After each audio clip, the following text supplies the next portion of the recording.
Hey, this is Gross from DS6 Machina, and I am with Dave, Rampant Wolf Games. Today we're going to be taking a look at the top 5 disappointments of 2019. These aren't necessarily bad games. No, it's just maybe something that was overhyped, or the hype train just blew away the station, and we were still left there standing going,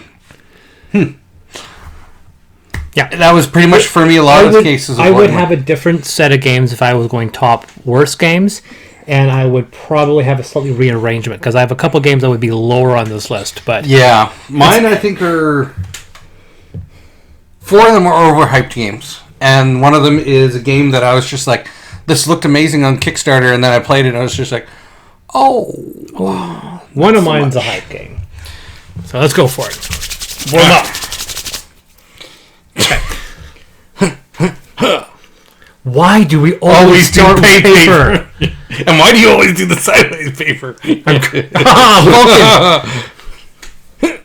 Rapping rock. All right, so my number 5 for disappointing games is a game that, and then, but now it's going back up because of what we were just talking about. Now, it's Lord of the Rings: Journeys of Middle-earth. I was really looking forward to this game because I love the idea of. Because the idea of Mansions of Madness in other settings using that mechanic, I love it. It's very narrative. And now they do Star Wars Imperial Assault, and I'd love it if they did one for like Aliens. And now they're doing one for Journeys in Middle Earth. Well, they already had one for. They started off actually with Descent, and Descent. then they did Imperial Assault, and then Mansions of Madness came out. Yeah, but since then they've been tweaking the mechanic to be more in line to Mansions of Madness, so it's trying to act like Mansions of Madness. The Journeys of Middle Earth was meant to be much more narrative. It involved a campaign mode, so the missions bleed into each other, which was really neat. But then to have the game come up with a only 2 difficulties, normal and hard, and have normal being as difficult as it is, where you basically have to race through Middle Earth instead of calling it Journeys of Middle Earth.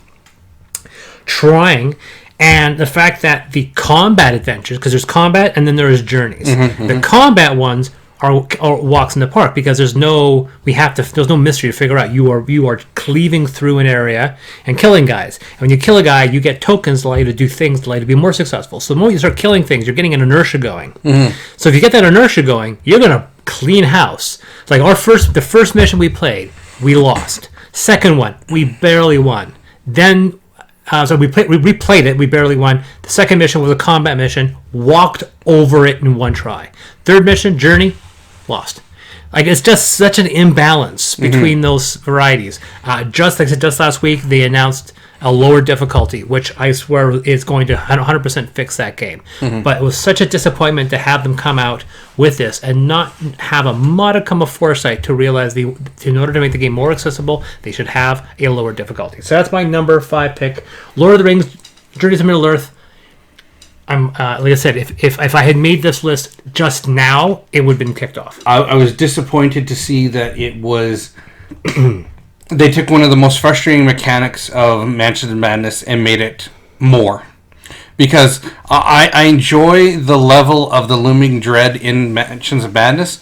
I would not like it if it was amped up and made more. Because it's just enough. And actually, that's not true. It's included in Descent. I can't speak to the Imperial Assault one because I haven't played it. But it's there in Descent because there's things that will all of a sudden be like kind of a, hey, just so you know, you're taking way too much time to get through this map.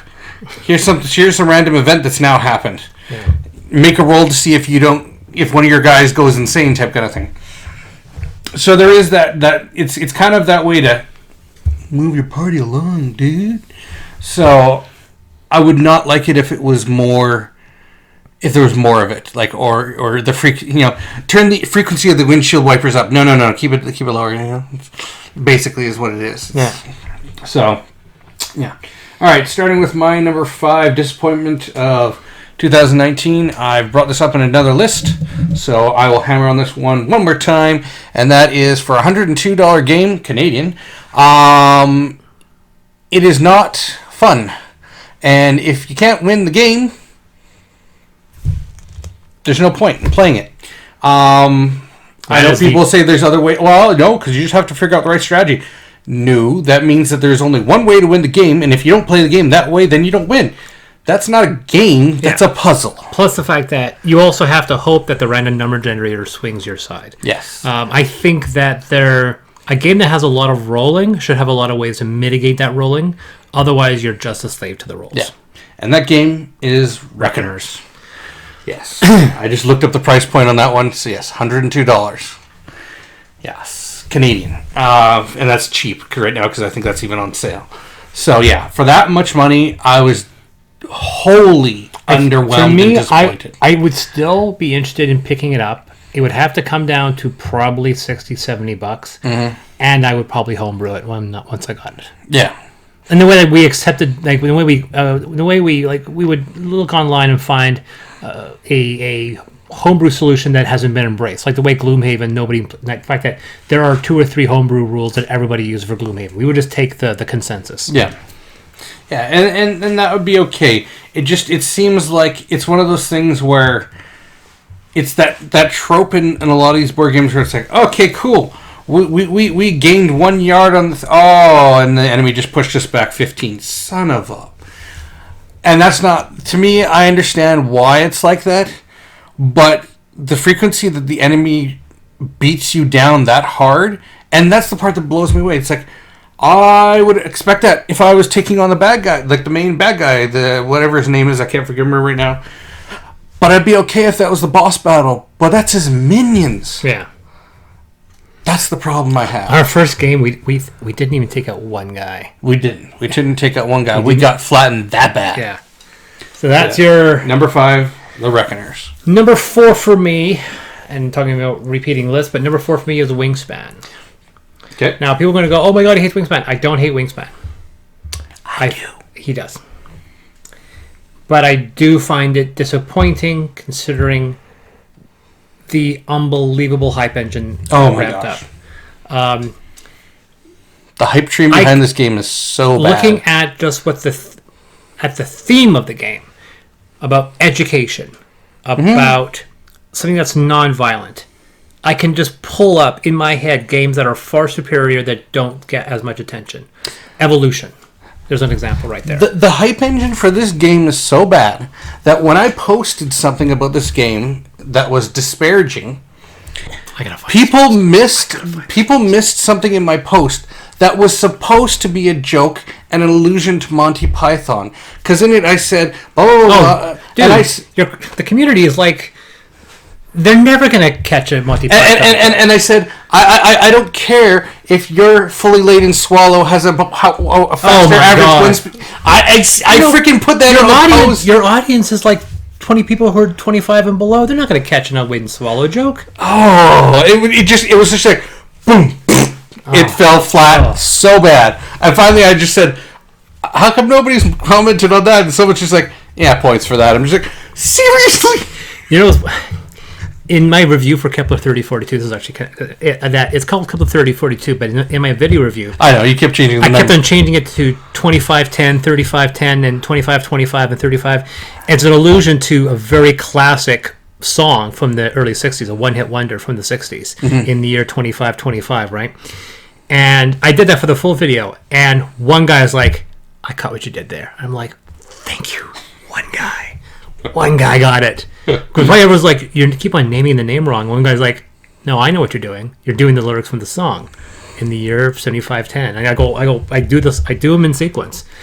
But like I said, there are certain jokes people are just going to go, what's he doing? You know, and to make the other illusion that maybe the 20-somethings that might watch this video would get, I felt like the Gary, and just nobody understood me. The Gary. Final Space. Oh, the Gary. The Gary. Oh, the Gary. The Gary. I want my cookie. So that is your number 4. No, I haven't even done my number 4 yet. Number 5. That was my number 5. Did you do your number 4 yet? I did. No. Yeah, you did your number 4, so it's time for me to do my number 4. So I did you were ranting about Wingspan. That's right. So my number 4... That was your point, wasn't it? That's right. My number 4 is a game that... Nope. This is the one that looked good on Kickstarter. I got it. We tried playing it on our anniversary honeymoon family vacation, and he came fell back. flat. He came back alone. That's how bad it was. and that is Set a Watch. Yeah, right? What is this? Right? Exactly. Well, no, I have obscure games just as you, but Yeah. I haven't even heard of this. Yeah, it's right there. It's the box right above Trains. Oh, that's a small one. Yeah. Is this your new Titan dice? It might be. The game basically is about setting a watch and defending the camp against monsters that approach. That's the deluxe edition. Ooh, Keep talking. fancy. Keep talking. So the game rules suck. Well, in D&D, what you do is that everybody goes to sleep, and then everyone wakes up on second watch wearing their armor. Yeah. Go on. Those are nice. Yeah. The components are good, but the game engine just it feels like there was a bunch of people who were like, hey, I've got this idea, cool, let's throw that in here. What else? Who's got some other ideas to throw in this game? And it just doesn't feel I thought you were cohesive. calling it Set a Watch, like it was 2 words, not Set a Watch. Yeah, Set a Watch in that Nordic font that everyone's using. So that's my number 4, Set a Watch, for disappointments of 2019. Wah, wah, wah. My number 3 is a game which probably is part in this family of games that you kickstart and dislike and spend the next 6 months ranting. Now, it's disappointing for me because I set it to be pretty low, and it was still worse than I thought.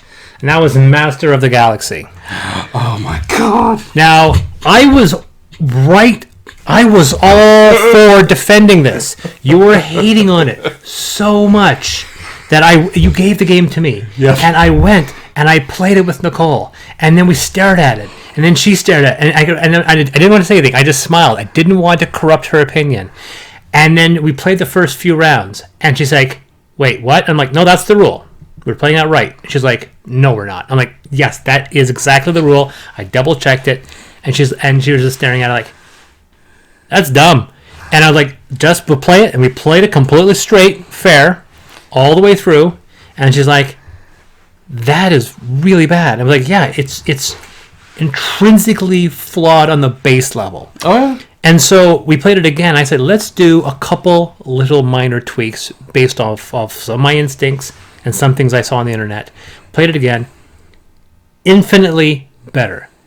And the fact that nobody thought to implement those changes is just shocking. And so I'm so disappointed as a parent would be to a child, saying, you know, it's almost like, who gave you this? Like, who gave the gun to the baby? Yeah. Yeah, Yeah. I kind of wish that these developers, you know, fix these problems. I had said I wouldn't rant about it anymore, so that's why it's not on the list. But if it was going to be on the list, it would be at number 4. Yeah. Number 3, Master of the Galaxy. It was a bad game and was disappointing because it ended up being worse than I thought, and my standards were pretty low. On to you for 3. My number 3 is a game that was heralded as a great game. The components are amazing. People in the Dice Tower, you know who you are. Wingspan. Nope. Okay. Said it was a great game. I took your advice and I backed it. I'm not blaming you a little bit. We played the game, and I was just like, that's it? That's disappointing. And that's Vindication. You didn't like Vindication? I did not like Vindication. Oh, because we actually haven't talked about this. That one swung low. It was just, and it wasn't just me. Everyone at the table, we finished the game, and everyone's kind of like, that was a game? I'm like, yep. Anybody enjoy that? Nope. Okay. It just sucked. I don't know why, but it just felt clumsy. And I don't know why. Maybe it was just the people I was playing with. Because nobody could get into the game. They're just kind of like, alright, well, I guess I go here. I don't know much about it, but I have to look up. But I do know for a hot minute it was on everyone's lips. Oh, yeah. Yeah. And that was when I backed it. And then I got it, and I was just like, Orange Nebula is the publisher. Yeah. And they just did another thing that just came out. Or is it's I've got it saved. I don't have it backed, but it ends in January. Unsettled. I was gonna do a cut where my ass was in the air, and you say unsettled. I go, oh, we're back. Yeah, Unsettled is the one that's coming out now. Oh, okay. Yeah, or is out right now and is on Kickstarter. But yeah, How was Edge of Darkness? Amazing. Yeah. Damn, I should have backed it because I hadn't played Mystic Vale. Yeah. So I wasn't really hot on the idea. Now that I love Mystic Vale, I'm like, damn. Yeah, no, it's amazing. For another time, I don't want to get into the tangent, yeah. but okay, that's too bad. It's not like I won't get a chance, and this company's a known publisher. They'll put it out to a point where I can get it. Oh yeah. My number 2 pick, I am going to find a way to play this game and gain some enjoyment because I can't believe that this game was designed to be this short-sighted. It is done by a well-known publisher. They've produced a lot of good games, and they have a line of games that use a very similar mechanic. They have done 3 of these now. This is the 3rd in the series. And it seemed like they're evolving their mechanic and making the game better, tighter, a bit more fun. And to have them stumble at the goal line with this latest game is shocking, because I was trying to figure out, why is this game not being well received by a lot of people in the community? Like, what's going on? Am I missing something? It's kind of like Gen 7, the way that some people love it and some people hate it. It's polarizing critics. But I was like, you know what? Nicole absolutely loves the other games in this series. And the fact that this one's not made for kids, it's made for adults, I want to give it a shot. We played it, and we couldn't finish it. So I'm like, maybe we're screwing up. Looked online. Okay, we'll try this again. Screwed up. Like, couldn't finish it. All right. Brought some friends over. We'll start to play it. Couldn't finish it. And where are we screwing up? And went online. It was like, are we the only people having this problem? That's Comanauts. Oh! Comanauts is the 3rd storybook game. Yep. Following Mice and Mystics Yep. and Stuffed Fables. Yep. Stuffed Fables is truly brilliant. Fantastic kids game. Hell, if you're a child at heart, it's a fantastic game for adults if you like that aesthetic. And I apparently am marrying a 4-year-old. Metaphorically. That's a good thing she doesn't watch our videos. She doesn't, because she has a life. But she loves it. She's got stuffed animals and so forth. But she absolutely loves Stuffed Fables. And the idea of Comanauts, the idea of taking Inception, The Cell, and then turning it into a storybook board game using the mechanics of Stuffed Fables sounds brilliant. And the fact that the book is full of all of these stories of weird and surreal landscapes.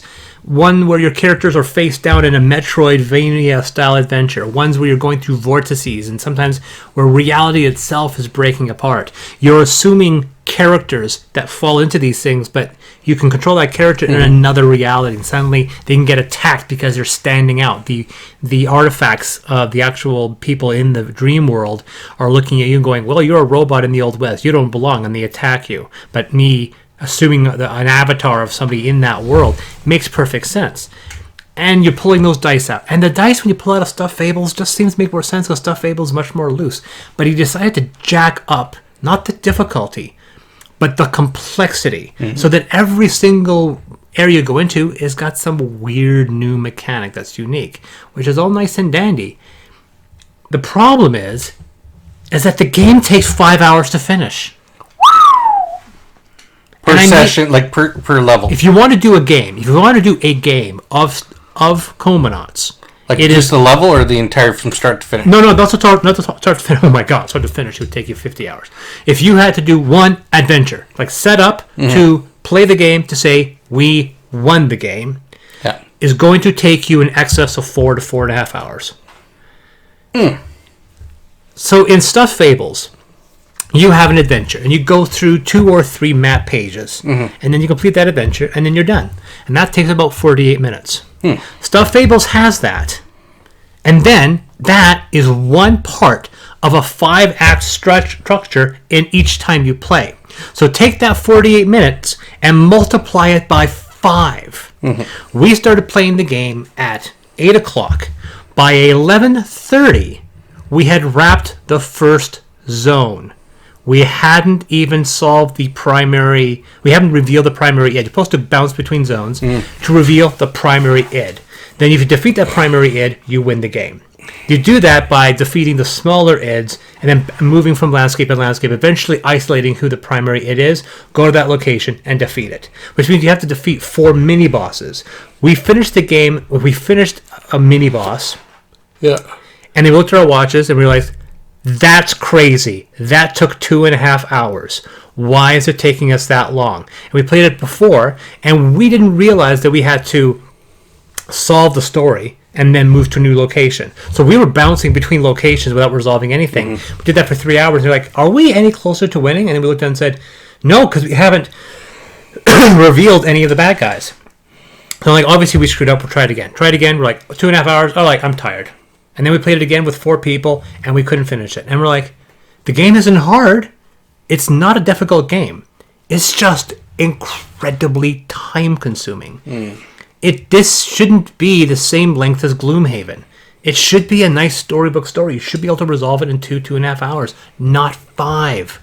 And there was one guy who had a really brilliant solution to saying, look, the reason why it's taking so long is that so much time has passed where you pull dice out, and you go, oh, I can't do anything with it. Your turn. And then we keep on rotating, and the battle pops up once in a while. So a lot of it is just people pulling their dice out and going, I can do one thing.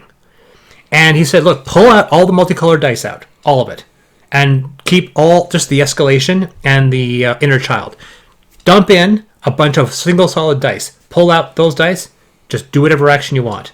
Your chance of success is going to be the same. You're just going to be rushing through the storyline a lot faster, and you'll be able to complete the game in under 3 hours instead of 5. But I was so disappointed. We played the game 3 times and have never finished it. Wow. Because it is such a slog. And that is Comanauts. I am so angry with this game. Yep. So that was your number 2. That was number 2. My number 2 is a new entry from Fantasy Flight Games. Which you can probably already start figuring out which one it is. The problem I have with this one game is what happened with Fantasy Flight after they got a lot of criticism. They got a lot of criticism about they were releasing so many expansions. Oh, gotcha. Yep. Releasing that came out in 2019. Yep. Huh. They released so many expansions all the time that people could never play the expansions before the next expansion came out. So they slowed it down. What would be number 1 for you? And when they did that now, you have games coming out that feel like there's not enough content in them. And This one is Star Wars Outer Rim. Right. There is a thing where you have encounter cards. The game you buy when you haven't bought everything for Firefly. Yeah. And which this guy has, so I'm kind of surprised you bought Outer Rim. Yeah. But for me, there's the hope that it will get better because you have 10 encounter cards for a location. It's quite easy to burn through all those 10 encounter cards in one playthrough. So there's not enough content in the game. And it just feels like if someone was just like, well, we got our hands slapped over putting out too much content so quickly with expansions, so we'll just release this game, and not quite finished. It feels like an unfinished product. It feels like a video game. It feels like an alpha. Or what's early access video game is what it feels like. And then they're still working out some of the stuff, and they're going to add more content in, and it hasn't gone to a public release yet. That's what it feels like. And when I played it, I was just like, whew! Interesting game. It's a very easy pick up and deliver. The wife liked the mechanics. She enjoyed the game. But again, her comment was, there's not enough game there. So that's my number 2, Star Wars Outer Rim. Man, I got to try that sometime, because I don't own Firefly. And yeah. Probably able to say, I want to get Firefly. Yeah, it's up there. Oh, yeah, there it is. Right next to your Nemesis, which you also haven't played. Yeah. And Wingspan, which you don't care for. Yeah. So it's number 1. Number 1.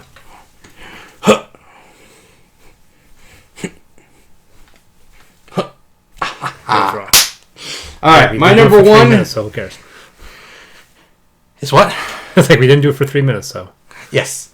My number 1 is a game that was so hyped, and they built their own supply and demand, and I don't care what the producer says. The production or the Jamie. Yeah, what he said, he purposely made supply and demand. I don't care if he said, "Oh, it was the reach." No, you mean the giant open letter didn't convince you? No, that is BS. The game is Wingspan. I'll play the game with my wife, but their theme does nothing for me. It is hardly a mechanic, and it makes... I can play the game, and we did this. The first time I ever played the game, I sat across from my wife, and we played the entire game and said nothing to each other. Because it was basically... Look over her. Yep, she's moved her cube. Okay, now I can do something. So much hate. We're going to get so much hate. Okay. You moved your cube? Okay. Oh, there we go. Move my cube. Okay, you moved your cube? All right, cool.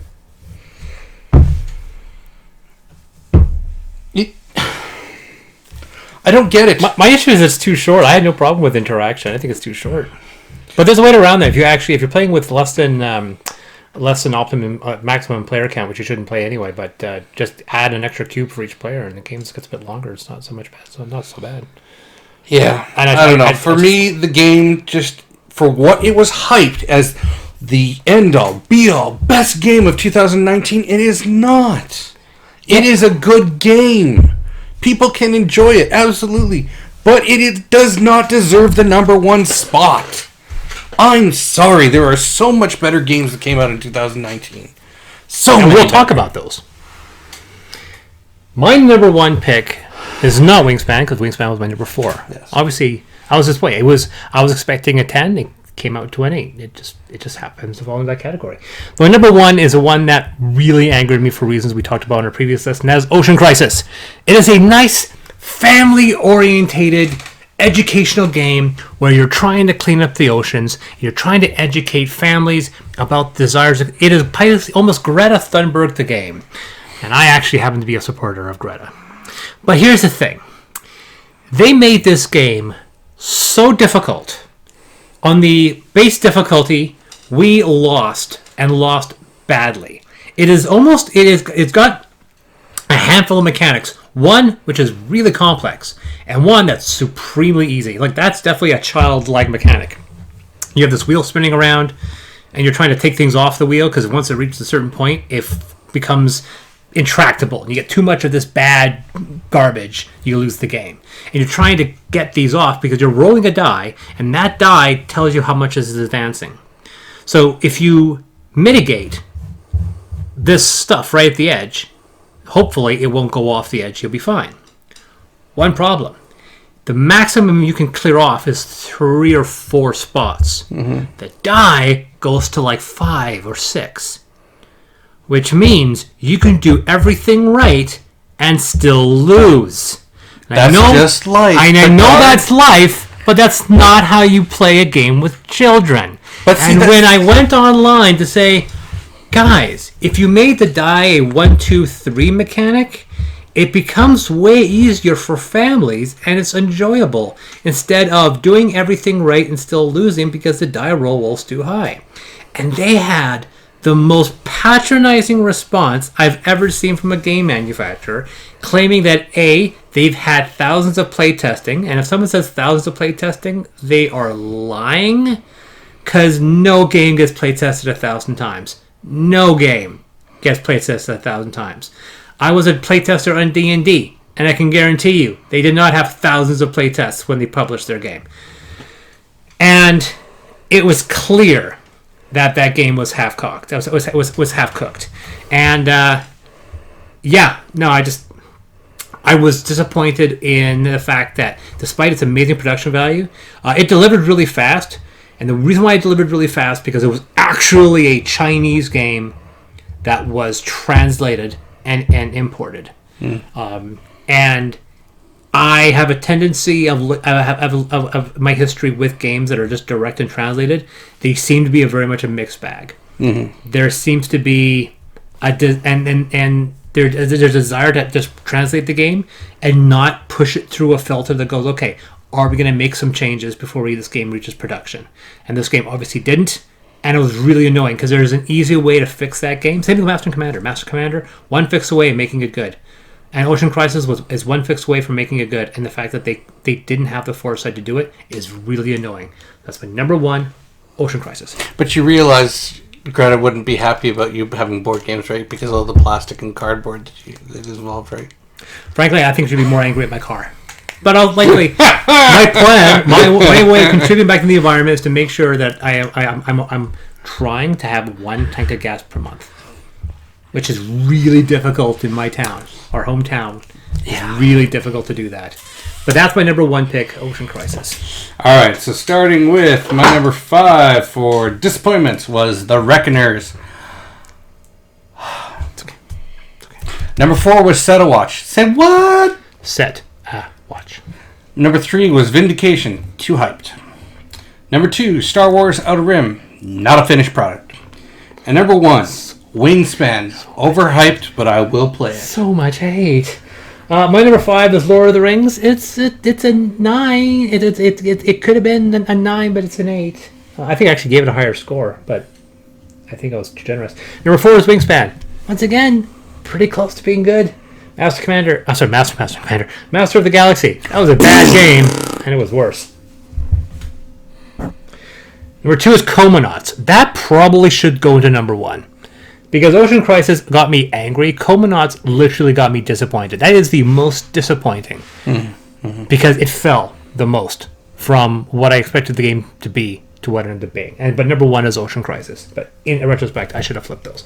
So I am Chris. I am Dave. And remember, the rules are just a suggestion. Play the game the way you want to play it. Oh, we're getting better at that.